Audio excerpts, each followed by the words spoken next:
I had just finished my lecture in my Thursday afternoon class on economic theory when Anne walked up to the lectern. Anne is beautiful. Not runway model beautiful, but country girl pretty. She always wears jeans and cowboy boots. Today, she has on a pretty summer blouse that shows just a little cleavage. Her hair is light brown with just the right amount of blonde highlights. If I was not married, maybe. Know what I mean? Dr. Jones, I saw your wife today. I look up into her steel gray eyes. Where? In the mall? No. My partner and I have a house up at the lake. She likes to suntan on the deck while I fish. You like to fish, doctor? Not really. But why do you think you saw my wife? I asked. Your vanity plate, DRECON.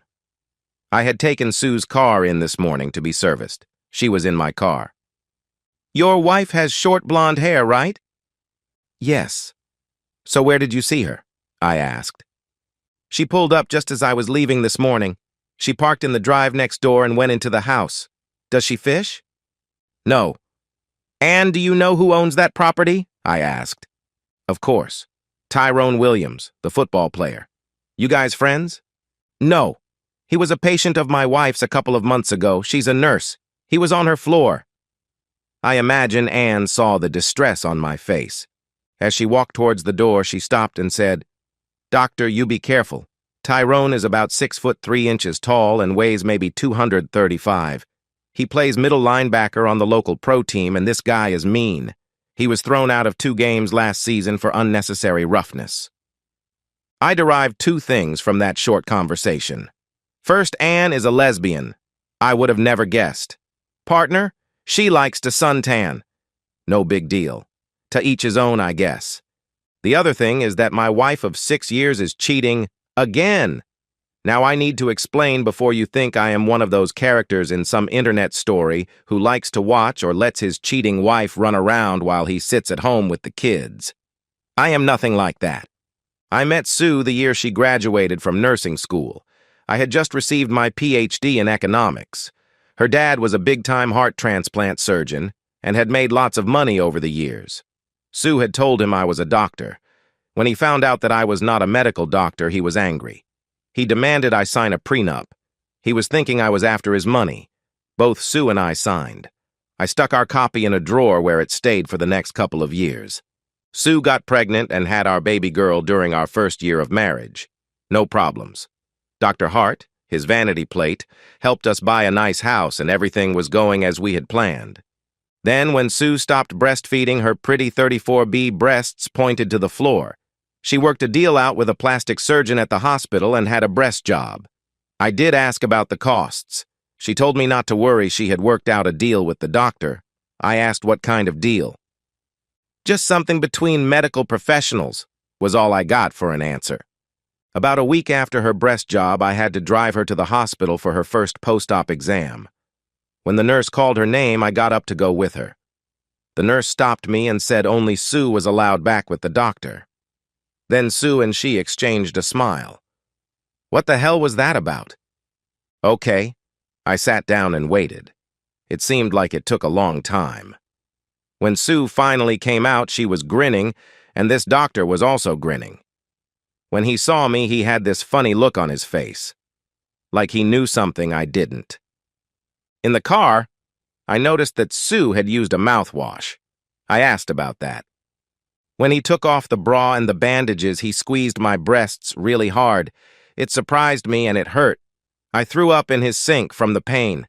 This mouthwash is standard in the hospital. It's under every sink. I thought, okay, I can believe that. When I got home, I ordered one of those DNA kits. I had my baby girl checked. I am the father. A few more times over the next 5 or 6 months, I smelled that same mouthwash on her breath. When I asked, it was always, I had the spaghetti for lunch, or the tacos. I believed her. I mean, she didn't want to have bad breath when tending to her patients, right? I drove by the hospital parking lot on my lunch hour. Her car was always there. About 5 months later, she made a strange remark at supper. I guess Dr. Bells, the plastic surgeon, is out of my life. He accepted a job with a clinic on the West Coast. He, his wife, and kids have moved. I did ask why she said he was out of her life, and she said that she just meant that if she had any problems with her implants, she would have to look for another surgeon. Yeah, right. Things cruised along fine for the next year or so. Now, I did smell that mouthwash on her breath a few times. But what should I have done? I would look like a fool in divorce court complaining about my wife's mouthwash. If I was going to enforce the prenup, I had to have irrefutable proof that she was cheating. On our daughter's 3rd birthday, I went and picked up little Becky and drove over to the hospital. We were going to have a birthday celebration at Mickey D's, my daughter's favorite restaurant. There on the steps at the side entrance was Sue. There was another man standing close to her. Too close. It looked like they were having a deep conversation. I blew the horn and she turned and looked surprised to see me. She said something to this guy who looked to be Chinese, then ran to the car. When she got in, I asked her what that was all about. "Oh, that's just Feng. He's one of the students here. I gave him a bad grade on his bedside manner and he's angry. He'll get over it. He graduates in a month, and then he will be someone else's problem." We made it to the restaurant and had a nice celebration. I took Sue back to the hospital and Becky back home to the nanny. I made it back to the university in time for my afternoon classes. The next morning, I called the hospital. They are not a teaching hospital. Sue lied. Still no proof of anything. For the next year and a half, life was great. Sue was always home when I got there, and though I did smell the mouthwash on her breath every now and then, I wrote it off to her having a chili cheese dog at lunch. A couple of months ago, she came home all excited. There was a celebrity on her floor. Tyrone "the Beast" Williams was in the hospital undergoing some tests. He was a professional football player. He had been an All-American in college then. For the first 3 years, he was All-Pro. I do not follow football, so I was not impressed. I should have been. This is the same Tyrone that Anne said owned the house next door to her on the lake, the house my wife had visited this morning. I get home and find our daughter, who is almost 5 years old now, sitting in front of the television watching a cartoon movie. "Where's Mommy? She has a headache and is upstairs in your bedroom." I start thinking. Thursday is what she calls one of her ME days. She is off work, and instead of staying home with her baby girl, she goes shopping, has lunch with a couple of her friends from the hospital, then is home by the time I get here at 5 p.m. I need to check something. In my home office, I pull up my diary. There it is. Every Thursday for the past 7 Thursdays, she has come home with a headache or some other excuse for why we cannot make love. Usually, it is Saturday, or on a couple of occasions it was Sunday before we made love. I feel stupid. I should have picked up on that. But now that I know, I may be able to get that irrefutable proof that my attorney said I would need. I knocked on the bathroom door and asked if she was all right or needed anything. She said no, that she just needed to relax and see if her headache would go away. She asked me to take care of Becky tonight. I agreed and went back downstairs. The nanny had left supper for us, so I fed the baby and then got her bathed and in bed. I killed time on the internet finding out all I could about Tyrone Williams. At around 11 p.m., I showered and went in and got in bed next to Sue. I knew she was awake, but she was pretending to sleep. I let the cheating woman sleep. The next morning, she was up early and off to work. I got a kiss and was told to have a good day. I had a plan. I went to the university and asked my grad assistant to take my morning class. He was happy to do it. Then I lied and asked to borrow his car. I drove up to the lake. I parked down the street from the house I wanted to check out. It was locked up tight. There were shades on all the windows, and it looked like there were drapes behind the shades. No way was I going to get a photo of what I know is going on inside every Thursday. I need another plan. I could wait until they are inside, then kick in the front door and start taking pictures. Yeah, that will work. Not. Tyrone is a violent man existing in a violent world. I am 5'10" and weigh maybe 180. I have never been in a fight in my life. This guy could kill me and he would not go to jail. I would be the one charged with home invasion if I lived. I walk back to the car. I thought I saw someone peeking out the window of the house next door, but I could be wrong. On the drive back, I started remembering everything I had read about Tyrone last night. He is married. Maybe I could solicit help from her. Back at the school, I got a call from Sue. She was going to work a double, meaning she would be home around midnight and, you guessed it, too tired to make love. After I had the baby in bed, I did a deep dive into Tyrone's wife. She has a huge social media presence, lots of pictures of her and Tyrone. This girl is beautiful. Long red hair, green eyes, and a body to die for. She was a cheerleader in high school then again at the university where Tyrone played. That's where they married 5 years ago. They have no children. As I read through some of her social media posts, I wondered what the hell this girl majored in college. She talked like she was raised in a ghetto. She had probably used that hair, her body, and probably that mouth to get herself through college. On Monday, I again borrow my grad assistant's car and drive over to Tyrone's house. Nothing. Neither she nor Tyrone left the house before I had to get back for my afternoon class. Another idea forms in my mind. It is now Thursday, and I am again sitting in front of Tyrone's house. I see him leave for the lake. I give him a couple of minutes, then I start to get out of the car. Damn. She comes flying out of the driveway. I ran back to the car and decided to follow her. She does not go far when she pulls into a Starbucks. I give her a minute, then follow her in. She is sitting at a table drinking her $10 cup of coffee with ice cream in it. I do not order, just walk over to her table. She looks up and exactly like I suspected says, "Who the hell are you?" "The man whose wife your husband is messing with right about now," I replied. She motions me to sit. I notice she is wearing the longest fake nails I have ever seen. She just looks at me, so I start the conversation. Every Thursday for the past 2 months, they meet up at the lake. She is a nurse and they met when he was in the hospital. Blonde woman with big breasts? I started to say that be her, but I refused to sink to her level. "Yes," I replied. "I saw the way he looked at her one night. Every Thursday?" "Yes," I replied. "He tells me he is going to a team meeting every Thursday. You say they up there right now?" "Yes, and they will be until about 3 p.m., I replied. "I'm going to surprise them," she answered. "Bambi, I need proof for my divorce lawyer. Could you get me a photo?" "I get you more than a photo, I'll get you a damn video," she replied. She stormed out the door. I thought that went well. Bambi will find them in bed, probably shoot a video on her phone, then being Bambi, she'll probably send it to all her friends. It'll end up on ESPN. I'll have my proof and be rid of my cheating wife. I went back to school and had lunch in the cafeteria. About halfway through my afternoon class, there was a knock on the door. My grad assistant answered it and then motioned me over. There was the dean of the School of Business and 2 men. They asked me to step outside, 2 police detectives. The grad assistant said he would finish the class, and I walked them down the hall to my office. "You are Dr. Jones? Dr. Nevada Jones?" asked one of the men. "Yes," I replied.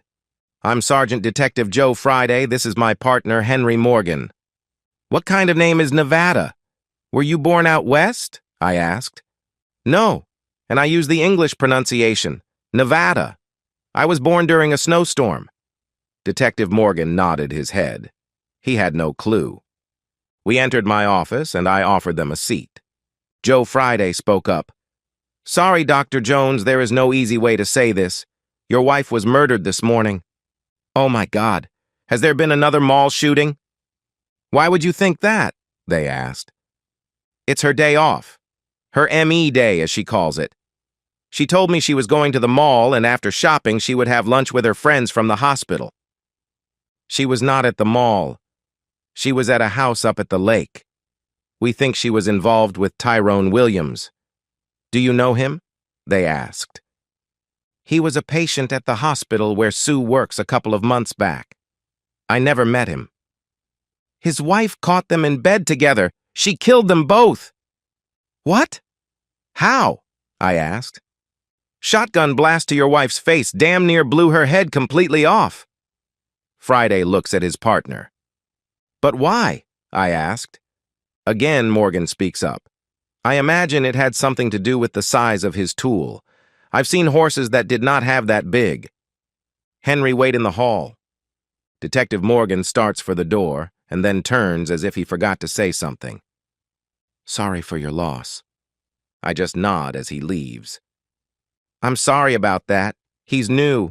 It looks like Tyrone's wife, Bambi, came into the room with a shotgun. She shot your wife first, then turned the gun on Tyrone. He moved pretty quickly and she hit him in the leg.